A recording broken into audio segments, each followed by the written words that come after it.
September 1943. Solomon Islands, South Pacific. On paper, the sky belonged to America.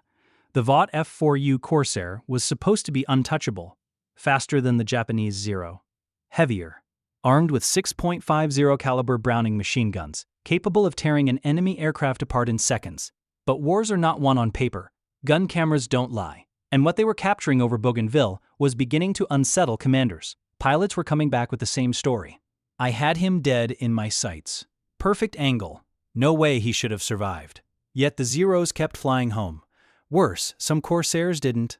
On coral airstrips carved into jungle heat, ground crews unloaded ammunition belts completely spent. 6 guns, hundreds of rounds fired. Few confirmed kills. Something was wrong. And almost no one was looking in the right place. The perfect machine, in theory, the F4U Corsair, wasn't just another fighter. It was America's answer to early Pacific humiliation. In 1941 and 1942, the Mitsubishi A6M0 had dominated the skies with terrifying agility and range. It could outturn almost anything in the air, but it paid for that maneuverability with fragility. American engineers made a deliberate decision: don't outturn the Zero, out-hit it. The Corsair came armed with a Pratt & Whitney R2800 double wasp engine producing over 2,000 horsepower, speeds exceeding 400 miles per hour, heavy structural reinforcement, 6 wing-mounted Browning M2.50 caliber machine guns, exceptional diving capability. It didn't need to dance. It needed to strike first and strike hard. Doctrine was simple: high-speed dive, short burst, climb away, clean, efficient, lethal. Except reality over the Pacific was anything but clean. The pattern no one wanted to see. At first, officers blamed nerves. Some blamed overfiring. Others insisted the issue was discipline.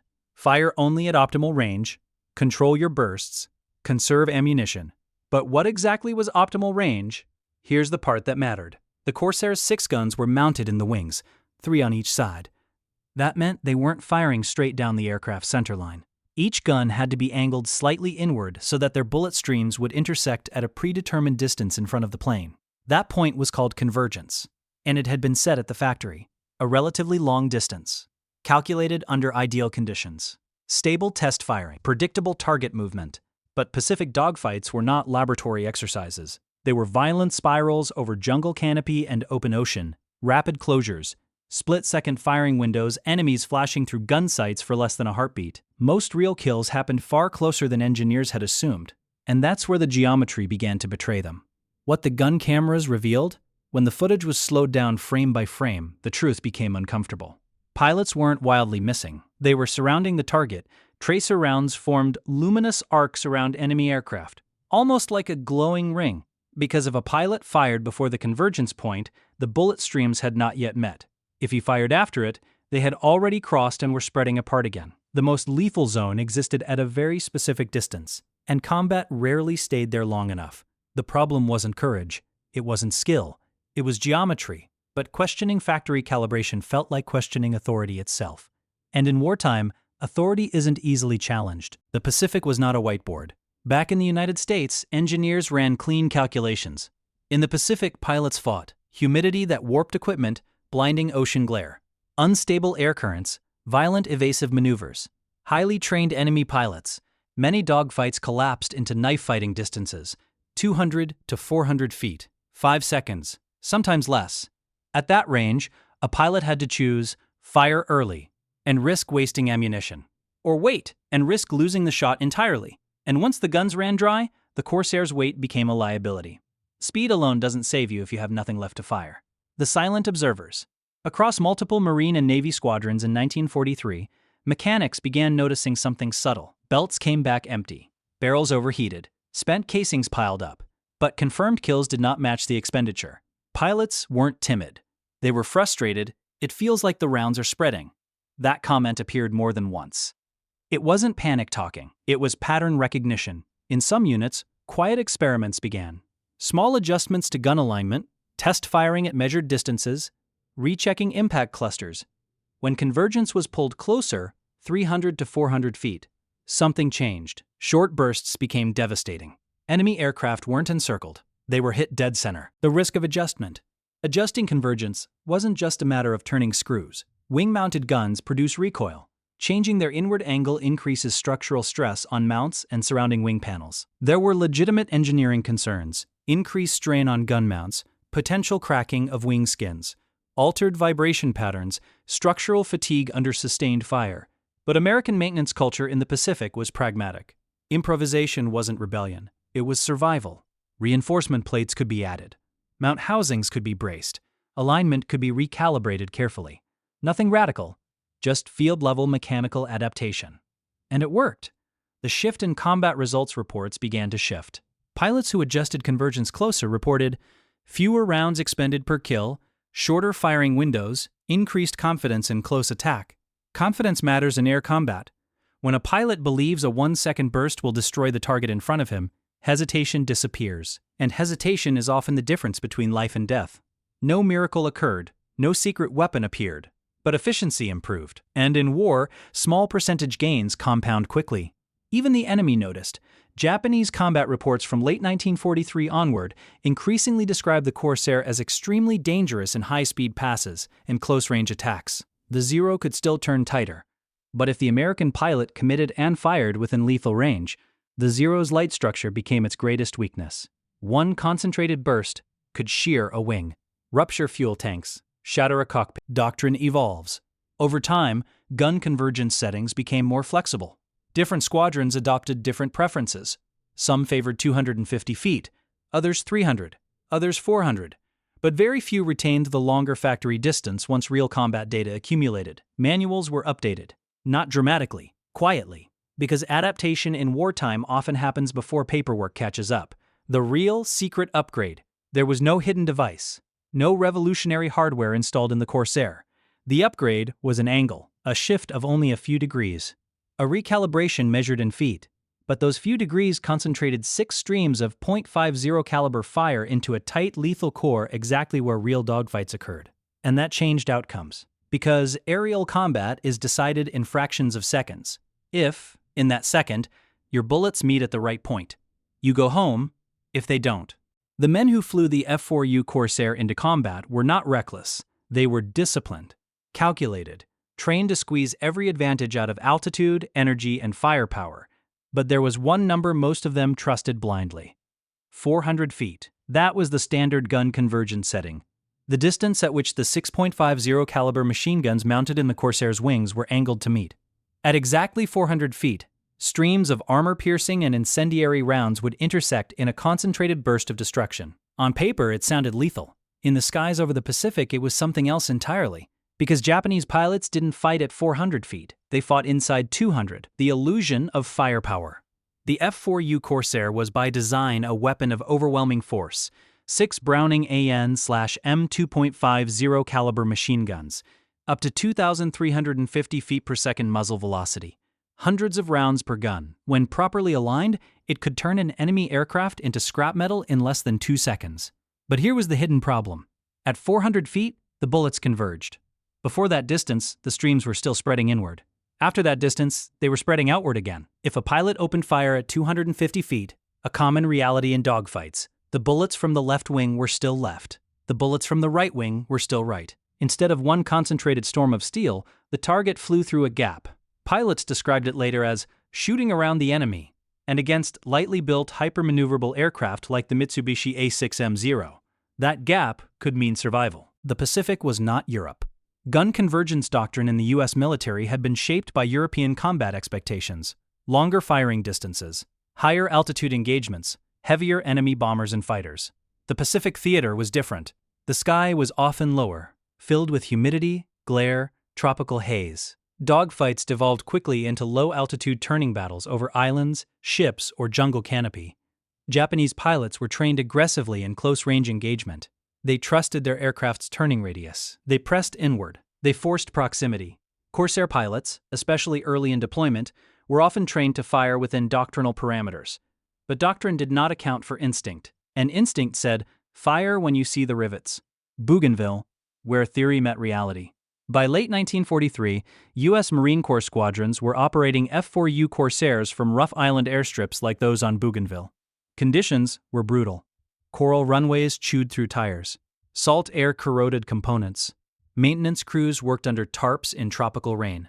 Pilots flew daily combat air patrols, bomber escorts, and intercept missions against Japanese forces attempting to reinforce or retaliate. And slowly, quietly, something unsettling became clear. The Corsair was winning fights, but it wasn't killing as efficiently as it should have been.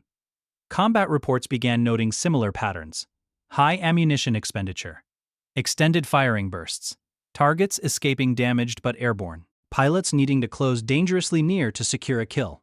The aircraft was powerful, but it wasn't optimized. What the data showed: maintenance logs and debrief notes revealed a consistent trend. Pilots were engaging between 150 and 300 feet. That meant most combat was happening well inside the 400-foot convergence setting. From a ballistic standpoint, that created dispersion. Instead of 6 machine guns striking the same 2-foot square of fuselage, rounds were striking a wider area: wings, empty sky, outer edges of the aircraft. Against a heavy bomber, that might not matter. Against a Zero, it did. Japanese aircraft were light, minimal armor, minimal redundancy. A concentrated burst into the cockpit or engine was catastrophic. Scattered hits were survivable. The difference between those two outcomes was often less than 200 feet. The mechanics of convergence. Gun convergence was not mystical. It was geometry. Each wing-mounted gun was physically angled slightly inward. Technicians adjusted alignment by calibrating mounts and harmonizing sighting equipment to a set distance, commonly 300 to 400 feet depending on doctrine. But changing convergence required authorization, because altering convergence changed the aircraft's standard profile. And in wartime, standardization meant predictability. Predictability meant logistics. Logistics meant control. No one in Washington was calibrating based on dogfights over Bougainville. The close-range problem. Corsair pilots favored high-speed diving attacks. They would gain altitude, dive with speed advantage, fire, and extend.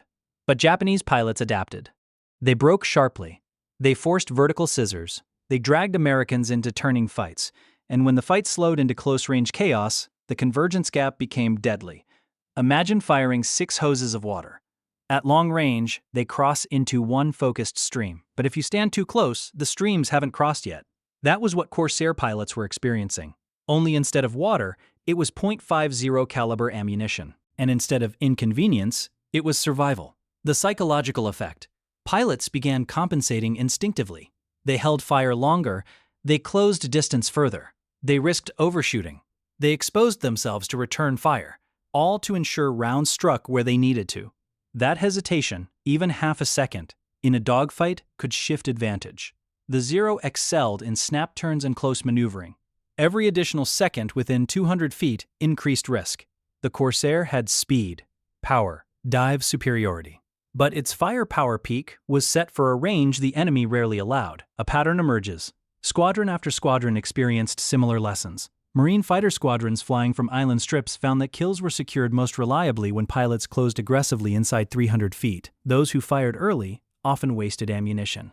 Those who waited and closed tight delivered devastating results. It was not superstition, it was empirical. After-action reports from various Pacific units reflect emphasis on short bursts, close engagement, energy conservation, avoidance of turning battles. But one question lingered unspoken. If combat reality consistently occurred inside 300 feet, why were the guns set for 400? The Zero's strength, the Mitsubishi A6M0, was not superior in speed or armor, but it was lightweight, nimble, and flown by highly trained aviators early in the war. Its thin skin meant a concentrated burst could shred it instantly, but dispersed fire could miss critical components. Japanese pilots often pressed close, exploiting their turning ability. They were accustomed to short-range engagements. They did not rely on heavy armor. They relied on proximity, which meant they were inadvertently fighting inside the Corsair's firepower blind spot. Efficiency versus tradition. By late 1943 and into 1944, American forces were gaining air superiority in the Pacific. The Corsair was proving itself superior in speed, climb, and dive. Kill ratios improved, but improvement masked inefficiency. When dominance grows, flaws hide. The question was not whether the Corsair could win. It was whether it could win faster, more decisively, with fewer rounds expended, with less risk. War is not just about victory, it is about efficiency of destruction. What other air forces knew, The concept of adjusting gun convergence was not new. British RAF squadrons flying Spitfires often experimented with 250, 300-yard settings depending on pilot preference. Some American fighter groups in Europe adjusted convergence based on mission type. But in the Pacific, standardization was stronger. Marine Corps aviation emphasized discipline and doctrine. Field modifications were not casually encouraged, especially not modifications affecting ballistic performance. And so the number 400 remained, even as reality contradicted it daily. The Corsair's true potential. The F4U was a machine of extremes. Massive 2,000 plus horsepower Pratt & Whitney R2800 engine. Exceptional dive speed. Heavy forward firepower. It was alignment between theory and reality. At 400 feet, it was lethal. At 250 feet, it was fragmented. And Pacific dogfights rarely respected 400. The data builds quietly. Maintenance crews noticed ammunition belts being burned through rapidly. Armorers cleaned gun barrels blackened from sustained bursts. Pilots discussed among themselves which distances felt right. Combat veterans began advising rookies, get closer. Don't waste rounds. Make sure you see him fill the windscreen. Those weren't official directives. A subtle shift in thinking. Once enough pilots independently reach the same conclusion, doctrine begins to erode. No rebellion, no shouting. Just experience. The kind written in debrief notebooks and cockpit memory. Someone, somewhere, would eventually connect the dots. Formally, not through theory, through math, through geometry, through the understanding that sometimes the difference between dominance and devastation is 150 feet. By the time the idea fully formed, it didn't feel revolutionary. It felt obvious. Every veteran Corsair pilot knew the same thing instinctively. If you waited until 400 feet to fire, you were already too far away. Not tactically. Ballistically, the realization didn't arrive in a dramatic briefing room. It emerged gradually. From debrief notes, from shared cigarettes near revetments, from armorers cleaning scorched barrels after yet another sortie, where too many rounds were spent for too little effect. The F4U Corsair wasn't underpowered. It wasn't outclassed. It wasn't outmaneuvered. It was misaligned. The science behind the problem. Each of the Corsair's 6 Browning AN/M 2.50 caliber machine guns was mounted in the wings, 3 per side. Because they were wing-mounted, not nose-mounted, they could not fire straight ahead parallel to the fuselage and still create maximum impact. Instead, they were angled inward slightly. This angling caused the streams of bullets to intersect at a chosen distance. Convergence. Standard U.S. Navy and Marine Corps harmonization commonly set that convergence at approximately 400 feet, around 120 meters, though specific distances could vary slightly between units. At that precise point in space, the 6 streams formed a dense cone of destruction. But before that intersection, they were still traveling inward. Afterward, they diverged outward again, which meant that optimal lethality existed in a narrow envelope. Combat, however, did not. Pacific combat geometry. The Pacific theater created dogfights unlike those anticipated by pre-war doctrine. Engagements often began at altitude, but collapsed rapidly into rolling scissors, vertical spirals, snap turns over treetops, low-level chases over water. Visibility could be harsh. Sun glare reflected off the ocean. Humidity distorted depth perception. In these conditions, pilots tended to fire when the target felt vulnerable, not when a range indicator confirmed 400 feet. In fact, range estimation in the chaos of aerial combat was notoriously unreliable. What pilots could judge was size. When the enemy aircraft filled enough of the windscreen, they fired. And in Pacific dogfights, that visual cue often occurred inside 300 feet, sometimes inside 200, which meant the Corsair's 6 streams had not yet fully merged. Instead of a tight 2-foot impact zone, the pattern might span 8 or 10 feet across. Against a Zero's light frame, that could mean wing damage instead of engine destruction, surface hits instead of cockpit penetration, a smoking enemy instead of a falling one. Ammunition as a clue. The Corsair carried substantial ammunition, but it was not infinite. Combat reports increasingly noted higher than expected ammunition expenditure per confirmed kill. Pilots who scored quickly described extremely close firing passes. Pilots who fired earlier often required extended bursts. The pattern was subtle, not enough to spark official alarm, but enough to provoke technical curiosity among experienced ground crews. Armorers and mechanics were not passive participants in war. They studied patterns. They saw the belts. They counted the rounds. And they listened when pilots complained that something felt off. Convergence was adjustable. Here was the critical truth. Gun convergence was not fixed by fate. It was adjustable through careful mechanical alignment. Technicians used calibration equipment to angle each gun slightly, ensuring harmonization at a predetermined range. Altering convergence required precision.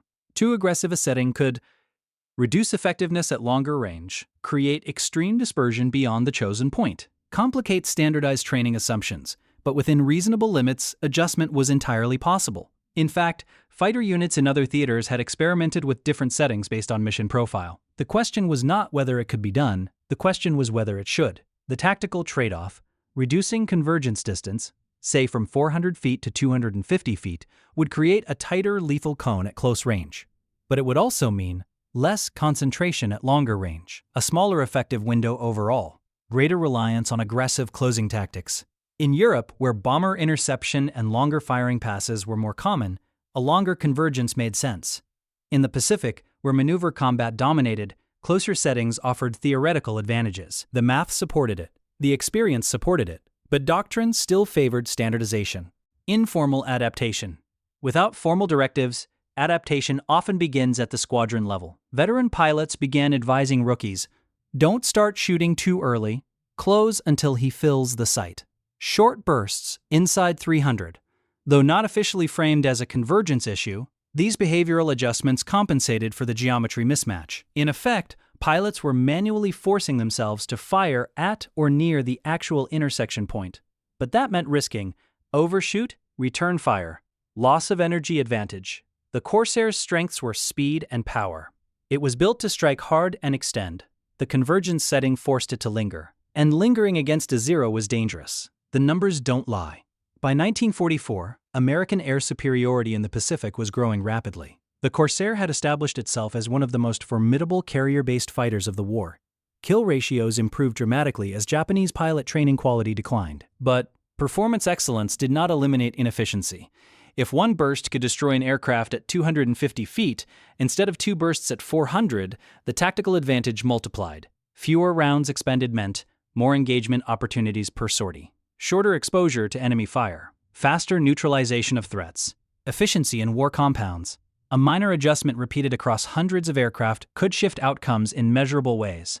The human factor. What made convergence particularly interesting was its psychological impact.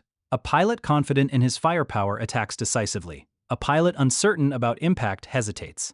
That hesitation, even fractions of a second, influences combat tempo. Pilots who had learned to close aggressively found themselves more lethal. But they were also operating outside the comfortable margins of doctrine. It required nerve, and nerve wears down over time. An adjustment in harmonization could align machine capability with pilot instinct. It could remove hesitation. It could restore immediacy. Quiet experiments. While official documentation of widespread unauthorized convergence changes in the Pacific is limited, there is evidence that harmonization settings varied between units and even individual aircraft depending on operational preferences. Fighter groups historically tailored convergence between roughly 250 and 400 yards based on combat experience. In some theaters, pilots requested specific settings. In others, ground crews made minor adjustments within accepted tolerances. They were refinements. And in the Pacific, where close-range engagements dominated, reducing convergence distance made mechanical sense, a tactical revelation. Once pilots understood the geometry clearly, the solution was straightforward. If most kills occurred inside 300 feet, then harmonize inside 300 feet. Move the intersection closer, let the 6 guns merge where combat actually happened. Concentrate destruction at the range of reality, not theory. It was not a new weapon, not a new engine, not a radical redesign, just an alignment of math with experience. What happens when you close the gap? At 250 feet convergence, the bullet streams intersect earlier. The cone of maximum density shifts closer to the aircraft's nose. That means when a Corsair dives and closes aggressively, the moment the enemy fills the sight, the guns are already harmonized. Instead of straddling the target, they engulf it. The difference in impact density can be dramatic. 6.50 caliber streams converging tightly into a cockpit or engine compartment, at close range create catastrophic structural failure in seconds. Against lightly built aircraft like the A6M0, that kind of concentration is devastating. One short burst becomes decisive. Why it mattered? War magnifies small advantages. A tighter convergence did not turn defeat into victory. The Corsair was already winning, but it could turn 2 passes into 1, damaged aircraft into destroyed aircraft, risky engagements into brief encounters. Over dozens of sorties, that efficiency saves lives. It reduces exposure. It preserves aircraft. And it reinforces dominance. When harmonization aligns with instinct, combat changes. Not loudly, not ceremonially. By mid to late war operations in the Pacific, particularly 1944 and 1945, American fighter doctrine had matured alongside equipment refinement. Pilots were more experienced. Squadrons were cohesive. Tactics emphasized speed, altitude, and short decisive firing windows. And convergence settings increasingly reflected operational reality rather than theoretical preference. The shift toward closer engagement doctrine. As the war progressed, many U.S. fighter units, in multiple theaters, gravitated toward convergence distances closer to 250-300 yards, approximately 750-900 feet, or even tighter depending on mission profile. In close-range maneuver combat, especially over island chains and naval formations, shorter convergence distances enhanced lethality during diving attacks and snap engagements. This was not a single dramatic policy change. It was a gradual alignment driven by combat experience. Pilots who preferred closer harmonization reported higher one-pass kill probability, reduced ammunition waste, greater confidence during aggressive dives, less need to extend firing bursts. In short, the aircraft behaved the way it felt like it should. The Corsair at full potential, the F4U Corsair already possessed overwhelming advantages over most Japanese fighters. By 1944, superior speed, better climb-in sustained power, heavier firepower, stronger airframe, greater dive acceleration. When paired with refined tactics and closer range lethality, it became even more formidable. Japanese aircraft, particularly later war variants, struggled to match American production, pilot training quality, and material strength. But in close-range maneuvering, they remained dangerous. A Corsair that could end a fight in one precise burst instead of two reduced that danger window significantly. The tactical impact. Consider the difference. At 400 feet convergence, a pilot diving at high speed might begin firing slightly early to avoid overshoot. If range estimation was off, dispersion reduced impact density. At 250-300 feet convergence, that same pilot could commit fully to the dive. He could wait until the target filled the gun sight, then fire a short, controlled burst. The result? Immediate catastrophic damage, shorter exposure, rapid disengagement. That is energy fighting perfected. And the Corsair excelled at energy fighting. Japanese reaction. Japanese pilots were already facing increasingly difficult odds by 1944. Fuel shortages, reduced training time, inferior industrial capacity. When American fighters became more efficient at close-range destruction, survival margins narrowed further. Reports from late war engagements describe American fighters striking quickly and decisively in diving passes, often destroying opponents before extended turning fights could develop. The psychological effect compounds. When an enemy's attacks become both faster and more lethal, morale erodes. A reputation forms, and reputation in aerial combat matters. Efficiency becomes dominance. By the end of the war, the Corsair had achieved one of the highest kill-to-loss ratios of any American fighter aircraft in the Pacific theater. Its dominance was not built on a single upgrade. It was built on cumulative refinement, tactical discipline, engine reliability, firepower concentration, pilot experience. Gun convergence was one element among many, but it represented something larger, the willingness to adapt doctrine to reality. Engineering meets experience. The lesson of convergence is not merely mechanical, it is philosophical. War rewards those who measure what actually happens, not what manuals predict. The Corsair's 6.50 caliber guns were always powerful. But once their geometry aligned with the distances where Pacific dogfights actually unfolded, their lethality intensified. It wasn't a secret weapon. It wasn't classified technology. It was applied mathematics. And applied mathematics, in war, can be as decisive as innovation. The broader legacy. Modern fighter aircraft no longer rely on wing-mounted machine gun convergence in the same way. Advancements in nose-mounted cannons, radar-directed fire control missile technology, have largely eliminated convergence geometry as it existed in WW2. But the principle remains timeless. Technology must match operational reality. When there is a gap between doctrine and battlefield conditions, that gap costs lives. Closing it saves them. The Corsair's reputation to Japanese pilots, the Corsair became synonymous with heavy firepower, relentless diving attacks. When those 6 guns struck at optimal range, the results were unmistakable. Short bursts, immediate destruction.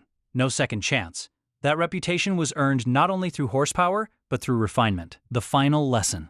The F4U Corsair did not need to become something new. It needed to become aligned. Its engine already roared with over 2,000 horsepower.